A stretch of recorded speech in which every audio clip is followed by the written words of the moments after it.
કચ્છમાં ભ્રષ્ટ સત્તાધીશો અને અધિકારીના પાપે 2 વર્ષનો સમય વીતી ગયા છતાં મશીનની કંપની સામે કોઈ નક્કર કાર્યવાહી કરવામાં નથી આવી।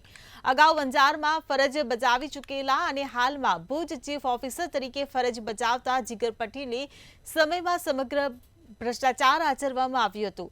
ખુદ અધિકારી જ પાલિકાના સત્તાધીશો સાથે મળી સરકારની તિજોરી ભારે નુકસાન પહોંચાડવાનું काम કરી રહ્યા છે। અંજાર નગરપાલિકા દ્વારા 2 વખત મશીનનું ટીપીઆઈ રિપોર્ટ કરવામાં આવ્યો, જે રિપોર્ટમાં અમુક પાર્ટ કામ ન હતા। હજી આ કંપની સામે કોઈ કાર્યવાહી કરાઈ નથી। કે આવી રીતે 35 લાખનું મશીન 15 લાખમાં લઈ આવ્યા છે। એ બાબતે એમ લઈ આવ્યા પછી પણ એ મશીનમાં અનેક ખોટો, જેમ કે પુલી ખરાબ હતી કે અન્ય ઘણી બાબતો નગરપાલિકામાં સતત ચાલુ હતી। એ અહીંયા 6 મહિના તો બંધ કરી દેવામાં આવ્યું હતું। એ પણ અમારા દ્વારા સામાન્ય સભામાં મુદ્દો ઉપાડીને ચાલુ કરાવવામાં આવ્યું હતું।